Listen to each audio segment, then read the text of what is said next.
Hello les amis, j'espère que vous allez bien. Bienvenue dans cette nouvelle vidéo. Pour ceux qui ne me connaissent pas, moi je suis Nofé Liliane, je suis au Japon. Je partage sur cette chaîne les informations en ce qui concerne l'immigration à l'étranger, les bourses d'études, les études à l'étranger et bien d'autres. Alors si c'est un sujet qui t'intéresse, abonne-toi, active la cloche de notification. Et à tous ceux qui sont déjà abonnés sur cette chaîne, je vous souhaite la bienvenue. Sans plus tarder, je vais commencer. Aujourd'hui, je vais aborder le sujet de la liste des documents, pour venir étudier au Japon. J'ai fait une vidéo où je vous donnais la procédure globale pour venir étudier au Japon. Aujourd'hui, je vais juste vous donner la liste des documents que vous deviez fournir pour venir étudier au Japon. Sans plus tarder, je vais commencer. Le premier document, bien évidemment, c'est votre passeport. Vous deviez fournir un passeport valide de minimum 6 mois ou bien 1 an minimum. Le deuxième document, c'est votre diplôme de langue japonaise ou alors votre diplôme universitaire qui peut être entre autres le BTS, la licence, le master et bien d'autres. Ça, c'est le deuxième document. Le troisième document que vous allez fournir les informations en ce qui concerne votre garant financier. Parce qu'il faut savoir que pour venir étudier au Japon, vous deviez prouver que vous avez un garant financier. Et ce garant financier, vous pouviez être votre garant financier. Mais sauf que les frais, le montant total que demande l'immigration est tellement élevé. C'est pourquoi il est recommandé d'avoir un garant financier. Parce que si vous-même vous décidez d'être votre propre garant financier, les frais demandés seront multipliés par 2. Je vais prendre un exemple. Pour venir étudier par exemple au Japon, il faut que votre garant financier montre qu'il a minimum 10 millions de francs CFA dans son compte. Et imaginez-vous alors si c'est vous qui voulez vous prendre en charge vous-même votre garant financier, vous deviez montrer que vous avez 20 millions de francs CFA dans votre compte.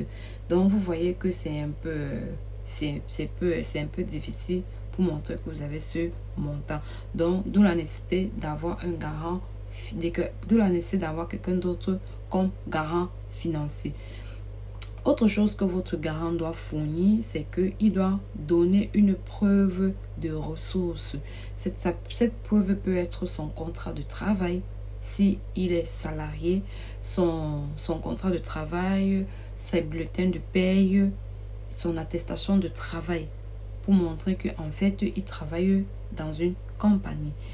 Si par exemple, votre garant financier a une activité, il devra montrer les preuves de son activité. Ça peut être les papiers de déclaration des impôts et bien d'autres, le loyer qui paye, son contrat de bail de son activité et bien d'autres. Bref, il y a plusieurs documents qu'il pourra fournir. Et ensuite, il devra un autre document à fournir, c'est la preuve de ressources financières.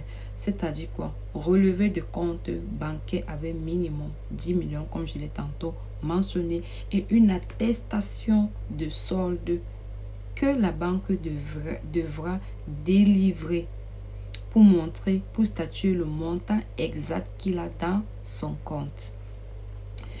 Autre chose à fournir pour le garant, c'est que vous deviez montrer une preuve de relation entre vous et votre garant. Cette preuve peut être par exemple un acte de mariage si c'est votre époux ou bien votre épouse qui sera votre garant financier, un frère pour vous montrer juste les actes de naissance par exemple, ou bien vous montrez par exemple votre papa, vous allez montrer sa pièce d'identité et votre acte de naissance ou bien vos pièces d'identité pour montrer qu'en fait c'est lui votre papa. Donc ça c'est un document légal qui montre la relation entre vous et votre garant. Ensuite, et étant donné que c'est fini avec le garant, vous deviez maintenant parler votre histoire personnelle. Quand je dis je fais allusion à votre histoire personnelle, c'est quoi? C'est que vous deviez, si vous n'avez pas eu à travailler pendant par exemple 1 an, 2 ans, 3 ans, vous deviez faire une lettre explicative pour dire qu'est-ce que vous êtes en train de faire pendant tout ce temps.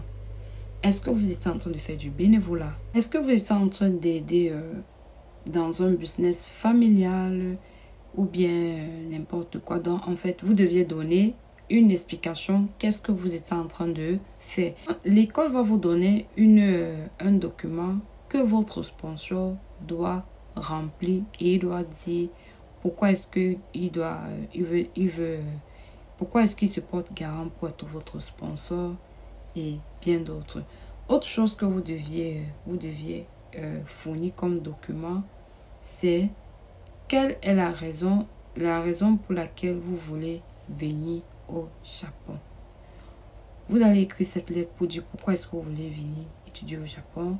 Quelle est l'école? Si vous voulez commencer par étudier la langue, quelle école allez-vous intégrer plus tard?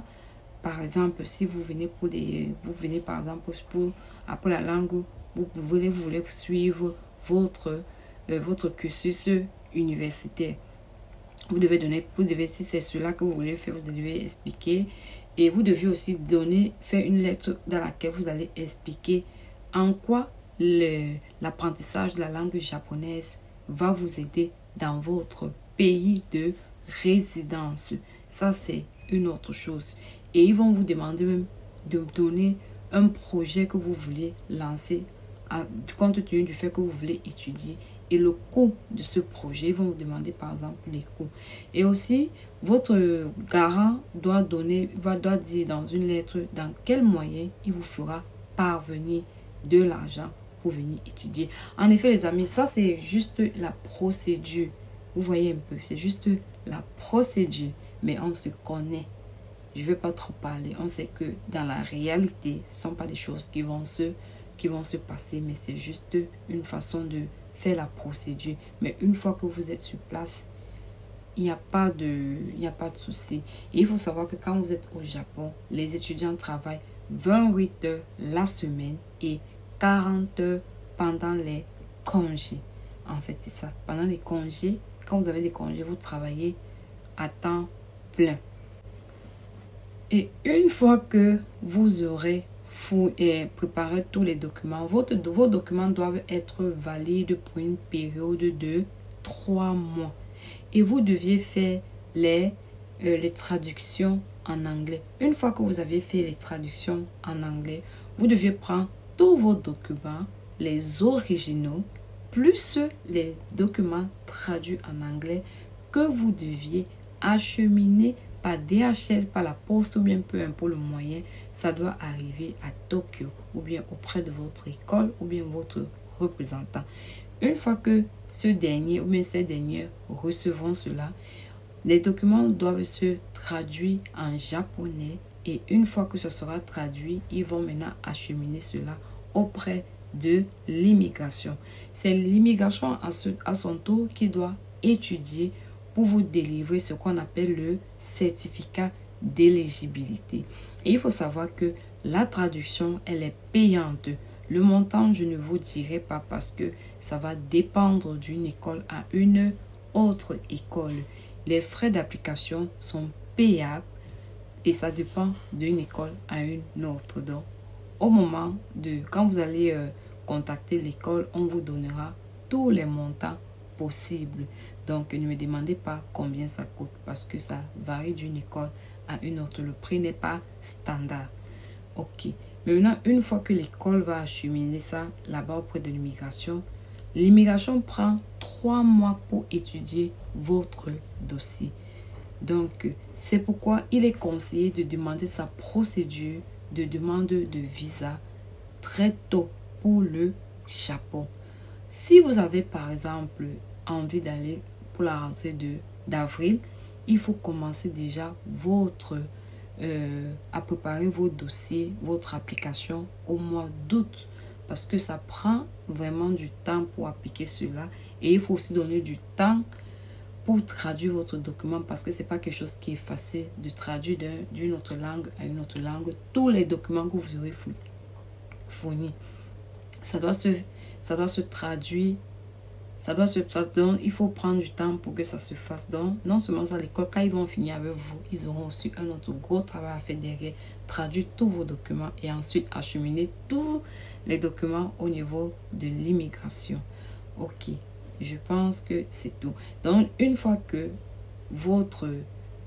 si l'immigration vous délivre un certificat d'éligibilité, l'école ou bien votre représentant va vous envoyer cela.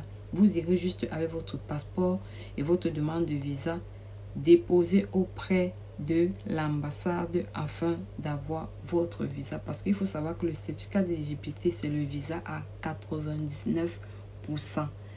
Quand vous allez aller à l'ambassade déposer